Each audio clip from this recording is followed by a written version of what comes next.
Hello friends, आज का हमारा टॉपिक है गवर्नमेंट अकाउंटिंग रूल्स 1990। टॉपिक को पढ़ने से पहले थोड़ा सिलेबस एक बार देख लेते हैं। As far as this civil exam is concerned, PC 8 में आपको ये टॉपिक मिलेगा। 4 टॉपिक दिए गए हैं, तीसरा टॉपिक है GAR 1990। तो प्लीज़ कोई भी टॉपिक पढ़ने से पहले एक बार अपना सिलेबस जरूर कर लें। Coming to topic, GAR government accounting rules, that means government transaction की अकाउंटिंग कैसे होती है उसके रूल्स को यहाँ पे फ्रेम किया गया है।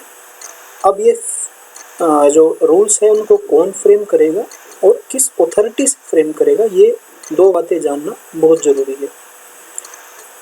ये दोनों बातें इसके प्रेमबल में बताई गई है। पहली लाइन में लिखा हुआ है कि आर्टिकल 150 ऑफ द कॉन्स्टिट्यूशन और द प्रेसिडेंट, ये दोनों बातों का आंसर यही है। दैट मीन्स कि 150 आर्टिकल जो है वो तो अथॉरिटी है और जो उसको प्रिस्क्राइब करेगा वो है प्रेसिडेंट। आर्टिकल 150 एक बार देख लेते हैं। आर्टिकल 150 हमें क्या बताता है कि जो यूनियन और स्टेट के अकाउंट्स जो होंगे उसके फॉर्म्स को प्रेसिडेंट प्रिस्क्राइब करेगा CAG की एडवाइस पे। तो इसी आर्टिकल की पावर को लेके ये रूल्स को फ्रेम किया गया है प्रेसिडेंट के द्वारा CAG की एडवाइस से। नंबर 1 बात। दूसरी बात ये है कि इस रूल्स के द्वारा हमें जो है जनरल प्रिंसिपल जो होते हैं गवर्नमेंट अकाउंटिंग के वो भी पता लगते हैं। अब आते हैं अपने रूल्स पर। रूल्स को जानने से पहले इसका एक बार स्ट्रक्चर एक बार डिजाइन किया गया है 8 चैप्टर्स में। टोटल 8 चैप्टर्स इसमें बनाए गए हैं और टोटल 75 इसमें रूल्स हैं, चैप्टर 1 से लेके चैप्टर 8 तक। आज हम सिर्फ चैप्टर 1 के बारे में डिस्कस करेंगे, that is introductory chapter. Introductory chapter के अंतर्गत फर्स्ट रूल है short term and commencement. That means in rule का नेम क्या है और ये रूल कब से लागू हुए हैं। तो इन रूल को हम बोलेंगे government accounting rule 1990 and it came into force with effect from 1 अप्रैल 1990। ये डेट प्लीज ध्यान रखिएगा। Second thing is definitions. Definitions means कुछ टर्म होती है जैसे accountant general, bank, chief accounting authority, ये एक्सेट्रा एक्सेट्रा, ये टर्म इन रूल्स में बार बार यूज होंगी। तो कंफ्यूजन से बचने के लिए कि ये टर्म का मतलब क्या है, इट इज ऑलवेज बेटर कि you should have sound knowledge of these terms कि what are these terms. First term is accountant general.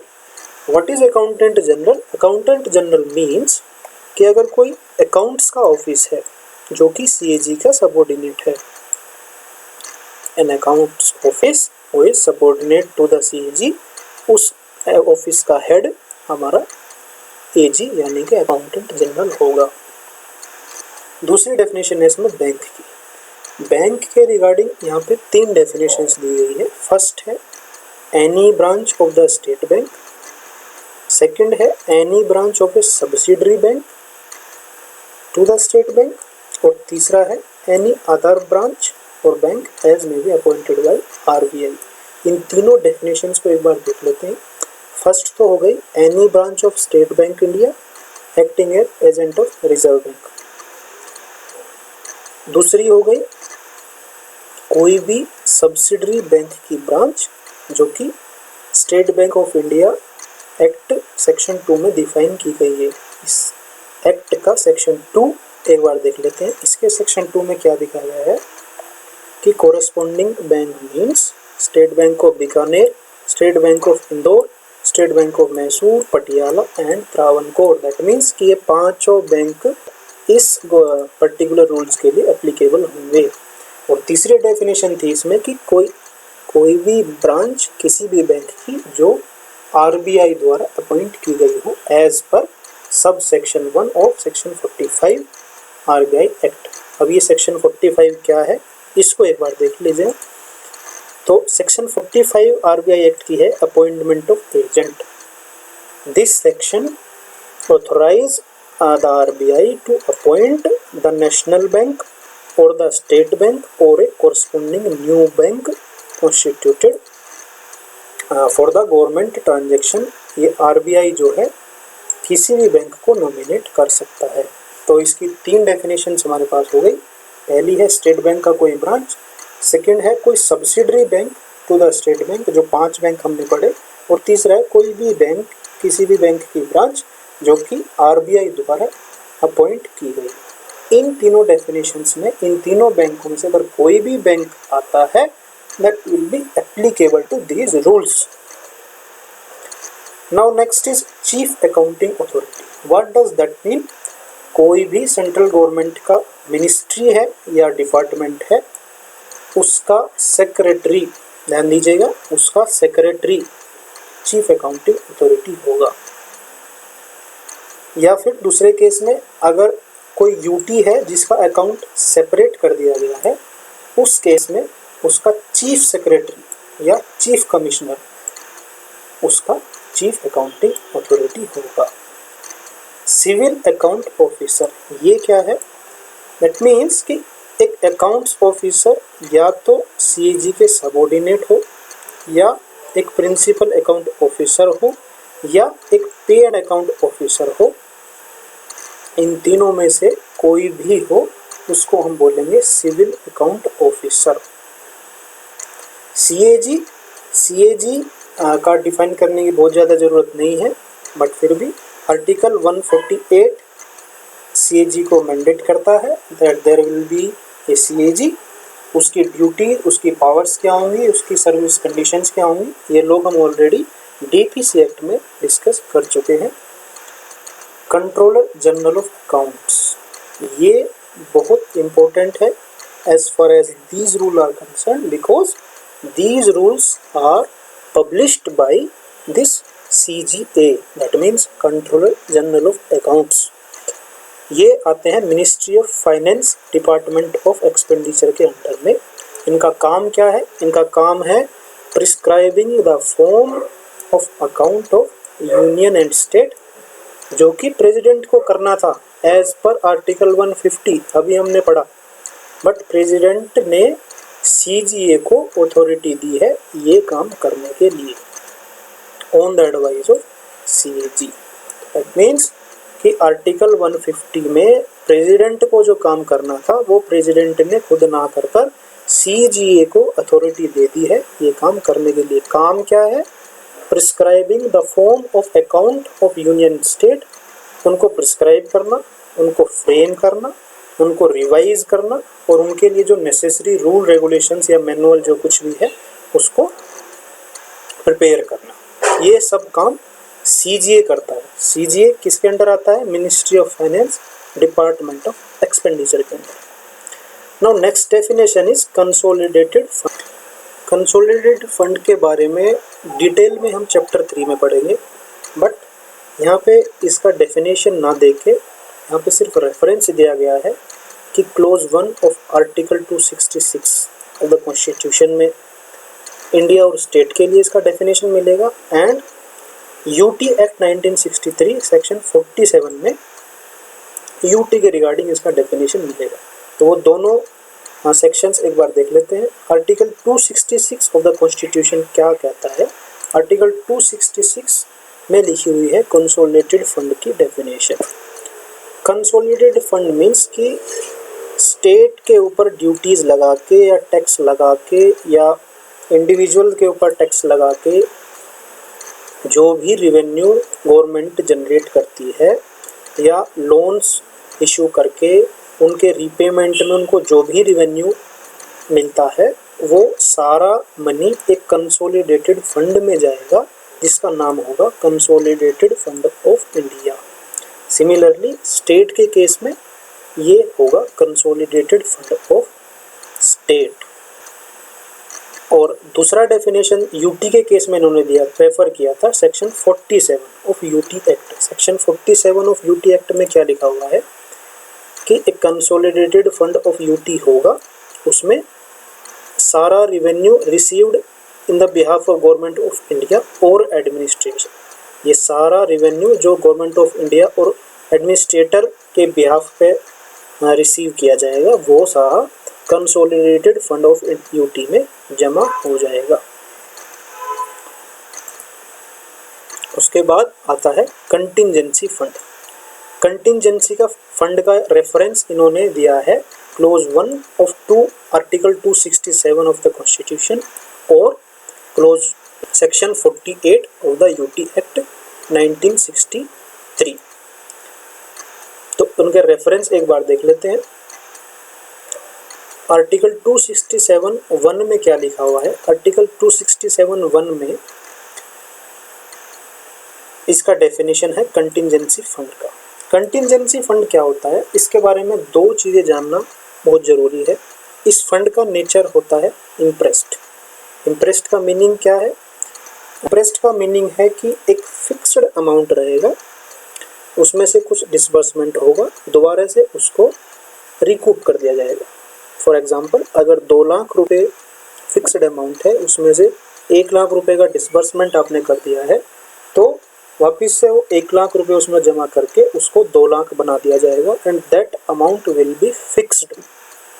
एक बात ये हो गई। दूसरी बात है कि this fund will be placed as the disposal of the President. That means कि बिना प्रेसिडेंट की अनुमति के बिना इस फंड में से पैसा नहीं निकाला जाएगा। इस फंड का यूज कब होगा? इस फंड का यूज होगा अगर कोई इमरजेंसी सिचुएशन है या कोई अनफोर्सीन एक्सपेंडिचर है, उस केस में इस फंड का यूज होगा। और एक्सपेंडिचर कौन कर सकता है? पार्लियामेंट कर सकती है लॉ बना के आर्टिकल 115 और 116 के हिसाब से। तो अगर मैं कंक्लूड करूं इस बात को, तो उसका मतलब ये है कि आर्टिकल 115 और 116 के अकॉर्डिंगली पार्लियामेंट लॉ बना के एक्सपेंडिचर कर सकती है कंटिंजेंसी फंड से, जो कि इंटरेस्ट नेचर का है। उसके लिए उसको प्रेसिडेंट की अनुमति लेनी पड़ेगी। Similarly contingency fund of state भी होता है। स्टेट के केस में एक्सपेंडिचर कौन कर सकता है?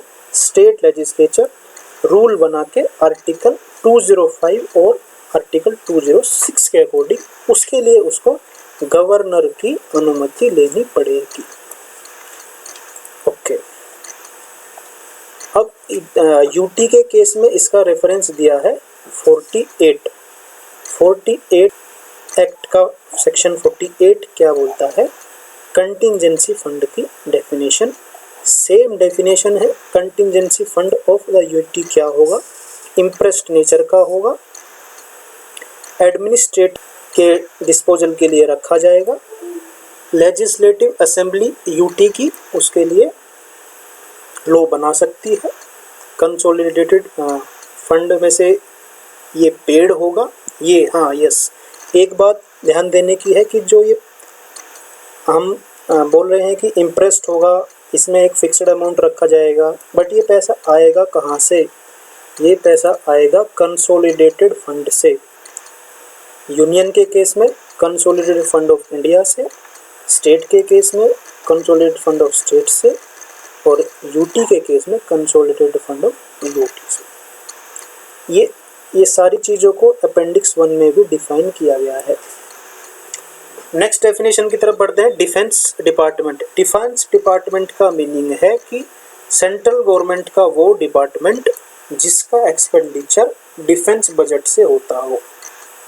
2 बजट है, सिविल बजट, डिफेंस बजट अलग होता है, रेलवे बजट अलग होता है। तो डिफेंस बजट से जिस डिपार्टमेंट का एक्सपेंडिचर होगा, सेंट्रल गवर्नमेंट का वो डिपार्टमेंट हमारा डिफेंस डिपार्टमेंट कहलाएगा as far as this rules are concerned. Government का मीनिंग है जैसा कॉन्टेक्स्ट वैसी गवर्नमेंट। यूनियन गवर्नमेंट भी हो सकती है, स्टेट गवर्नमेंट भी हो सकती है, और यूटी गवर्नमेंट भी हो सकती है।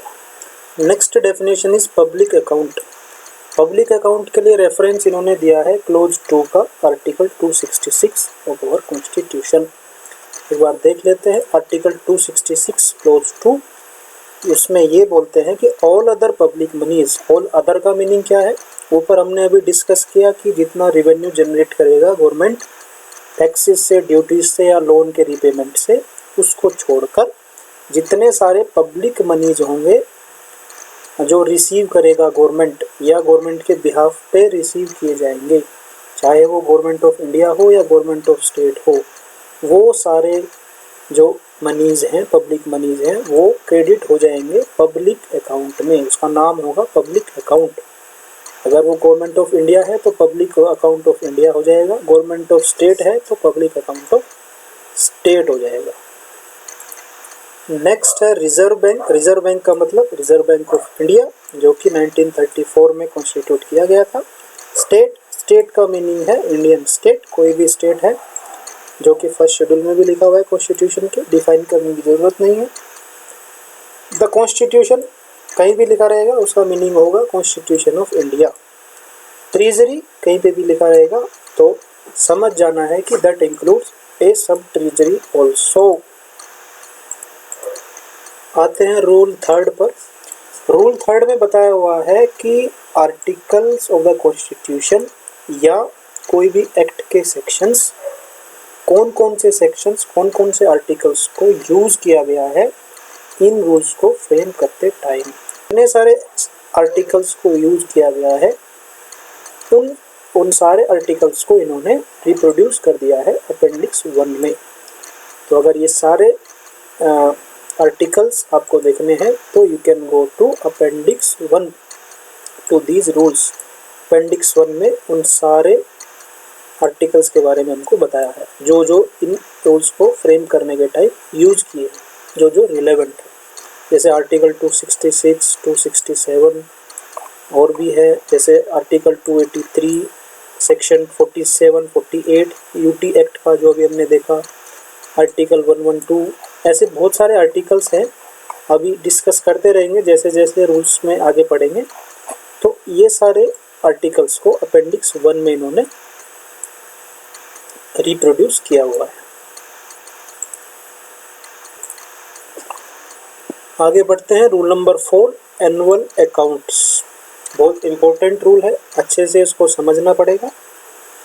कोई भी बॉडी, कोई भी अथॉरिटी जो कि ऑथराइज्ड है अकाउंट्स को मेंटेन करने के लिए, या वो सेंट्रल गवर्नमेंट हो, स्टेट गवर्नमेंट हो या यूटी, मैं फिर से दोहरा रहा हूँ, कोई भी अथॉरिटी अकाउंट्स को मेंटेन करने के लिए जिसको ऑथराइज किया गया है, हर साल एवरी ईयर वो अपने अकाउंट्स को तैयार करेगी, कंपाइल करेगी और उन अकाउंट्स को CAG से सर्टिफाई कराएगी। It should be certified by CAG।